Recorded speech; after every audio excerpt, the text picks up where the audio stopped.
গল্প শোনো, মূল্যবোধ শেখো। ছোটদের জন্য এই আসরে আমি আলোচনা করছি মূল্যবোধ নিয়ে।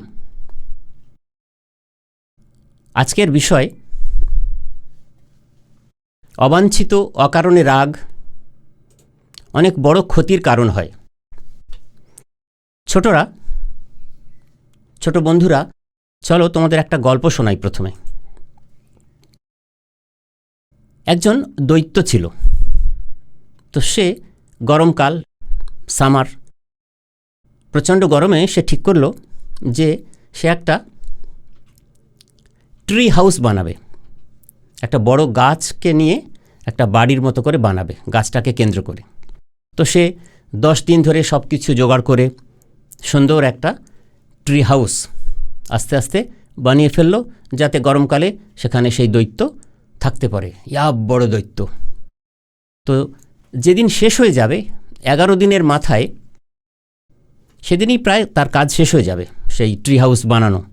তো সেদিন কি হলো, তিনি যখন কাজ করছেন, সেই দৈত্য যখন কাজ করছে, তখন দেখা গেল যে আকাশ থেকে একটা পায়রা উড়ে যাচ্ছিল এবং পায়রার মুখে কোনো খাবার ছিল, কোনো পোকা জাতীয়।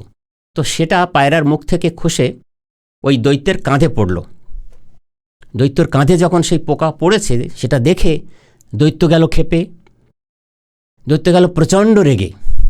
তখন দৈত্য ওপরে তাকিয়ে দেখল যে একটা পায়রা উড়ে যাচ্ছে। সে বুঝল যে ওই পায়রার মুখ থেকেই এটা পড়েছে। সে তখন অস্ত্র নিয়ে তেড়ে গেল, ছুটতে শুরু করলো ওই পায়রাটাকে ধরার জন্যে। অনেকক্ষণ, ঘন্টার পর ঘন্টা ছুটে ছুটে ছুটে পায়রাকে ধরার জন্যে পুরো বন চষে ফেলল। তো একসময় এদিক ওদিক ঘুরে পায়রাটাও ক্লান্ত হয়ে একটা বড় গাছের একদম চূড়ায় পায়রাটা কি করলো, বসে পড়ল। সেটা দেখে ওই দৈত্য, সে তো প্রচণ্ড রেগে আছে ওই পায়রাটির ওপর, তো বলল, ঠিক আছে, এই গাছটাকেই আমি গোড়া থেকে কেটে ফেলব।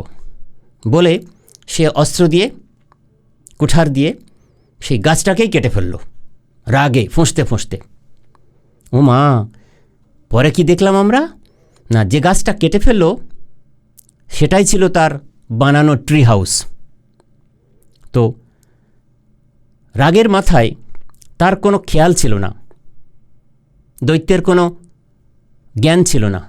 দিক বিদিক হিতাহিত জ্ঞান শূন্য হয়ে রাগের বশে সে এমন একটা কাজ করে ফেলল, সে তো পাখিটাকে ধরতেও পারল না, পায়রাটাকে ধরতেও পারল না, কিন্তু নিজের ক্ষতি করে ফেলল।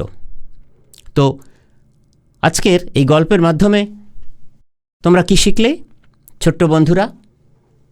না, অতিরিক্ত রাগ, অকারণে রাগ, অবাঞ্ছিত রাগ তোমরাও অনেক করো না? বাবা মা কিছু বারণ করলে, পড়াশোনা নিয়ে, আচার আচরণ নিয়ে, তো সেগুলো করা চলবে না। করলে কত বড় ক্ষতি হয়ে যাবে, এই যে দৈত্যের যেমন হয়ে গেল। তো ছোট বন্ধুরা, এই গল্পটা থেকে তোমরা কি শিখলে? দেখো, এই যে রাগ, অকারণে রাগের জন্যে দৈত্যটার ক্ষতি হয়ে গেল, তার ট্রি হাউসটা সে নিজেই কিন্তু শেষ করে ফেলল, নষ্ট করে ফেলল। তো এই যে রাগ, এই রাগ হচ্ছে আগুনের মতো, আগুনের শিখার মতো। আগুন কি করে তোমরা তো জানো, যে চারপাশে যা কিছু থাকে সব কিছু আগুন কি করে, পুড়িয়ে দেয়, শেষ করে দেয়।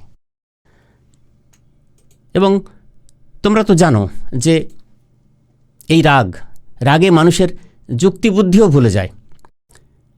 এরকম রাগ করলে আরও কি হয় জানো, আমাদের হৃদয় থেকে দয়া, মায়া, করুণা এগুলো সব নষ্ট হয়ে যায়, লোপ পেয়ে যায়।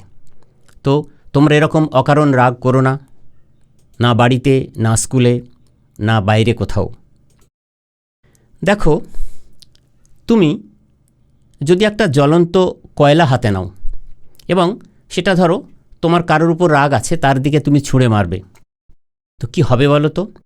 তুমি যদি জ্বলন্ত কয়লাটা হাতে নাও, কয়লার টুকরোটা হাতে জ্বলন্ত, তাহলে কি হবে? তুমি যার দিকে ছুঁড়ে মারলে সে হয়তো বুঝতে পেরে মাথাটা সরিয়ে নিল, তার মাথায় বা গায়ে কোথাও জ্বলন্ত কয়লা লাগলো না, তার কিন্তু কিছু ক্ষতি হলো না। কিন্তু তুমি হাতে যে জ্বলন্ত কয়লাটা নিয়েছো তাতে কি হলো? তোমার হাতটা পুড়ে গেল। তাহলে তুমি যার উপর রাগ দেখাচ্ছ, যার ক্ষতি করার চেষ্টা করছো, তার আগেই কিন্তু তোমার নিজের ক্ষতি হয়ে গেল। এগুলো তোমাদের সব সময় মনে রাখতে হবে। এগুলো হচ্ছে তোমাদের মূল্যবোধ।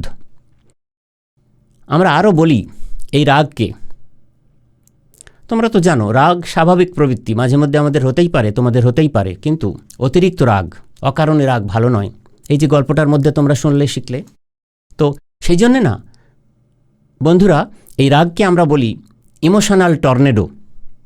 টর্নেডো মানে তো জানো তোমরা, ঝড়, মারাত্মক ঝড়। তা এই ঝড়, এই রাগের এই ঝড়, এ যেদিক দিয়ে বয়ে যায় সব কিছু তছনছ করে দিয়ে যায়। এই যে ঝড় হয় দেখো না, গ্রীষ্মকালে আমাদের কত ধরনের ঝড় হয়, তো সব কিছু কী হয়? তছনছ করে দিয়ে যায়। বাড়ির ছাদ উড়ে যায়, গাছপালা ভেঙে পড়ে, তোমরা দেখছো। এই ঝড় শেষ হয়ে গেলে তছনছ করে দিয়ে শেষে কি পড়ে থাকে? পড়ে থাকে শুধু ক্ষয়ক্ষতি আর অনুশোচনা। তো তাহলে আজকের এই মূল্যবোধ, অকারণ রাগ অনেক বড় ক্ষতির কারণ হয়। এর থেকে আমরা কি শিখলাম? না, অকারণ রাগ করা চলবে না। তোমরা স্কুলে শিক্ষক শিক্ষিকা মহাশয়গণদের সঙ্গে সুন্দর ব্যবহার করবে, বাড়িতে বাবা মায়ের সঙ্গে সুন্দর ব্যবহার করবে, বাইরে কোথাও গেলে মোট কথা আচার আচরণ সবসময় সুন্দর হতে হবে। রাগকে সংযত করে মন দিয়ে পড়াশোনা করবে, তোমাদের জীবন সুন্দর, সর্বাঙ্গ সুন্দর হবে। ছোট্ট বন্ধুরা, দৈত্যের এই গল্পটি থেকে, রাগ নিয়ে এই গল্পটি থেকে তোমরা যা শিখলে, যে মূল্যবোধ শিখলে, সেটা তোমরা তোমাদের জীবনে প্রয়োগ করো। তোমরা খুব ভালো থেকো। শীঘ্রই তোমাদের সঙ্গে দেখা হচ্ছে নতুন একটি গল্প নিয়ে।